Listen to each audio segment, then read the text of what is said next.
కల్తీ నెయ్యిలో రోజుకు ఒక కొత్త కోణం. ఎందుకంటే ఈ కల్తీ నెయ్యి వ్యవహారం వైసీపీ ప్రభుత్వంలో జరిగిన ఈ కల్తీ నెయ్యి ఇప్పుడు దేశాలను దాటి ప్రపంచ దేశాలకు కూడా తెలిసైంది.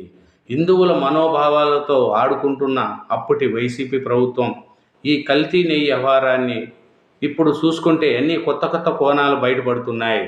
ఎందుకంటే ఈ టీటీడీ కల్తీ నెయ్యి సరఫరా అయిన వ్యవహారంలో దేశ రాజధాని ఢిల్లీ అడ్డగా అప్పటి చైర్మన్ వైవి సుబ్బారెడ్డి పిఏ బేరసారాలు సాగించారనేది కూడా తెలుస్తుంది.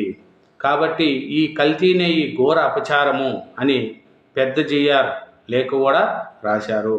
కాబట్టి ఈ కల్తీ నెయ్యి వ్యవహారంలో వైసీపీ ఏమీ కల్తీ నెయ్యి జరగలేదని చెప్తుంది, కానీ కల్తీ నెయ్యి జరిగింది అనేది ప్రభుత్వం చెప్తుంది.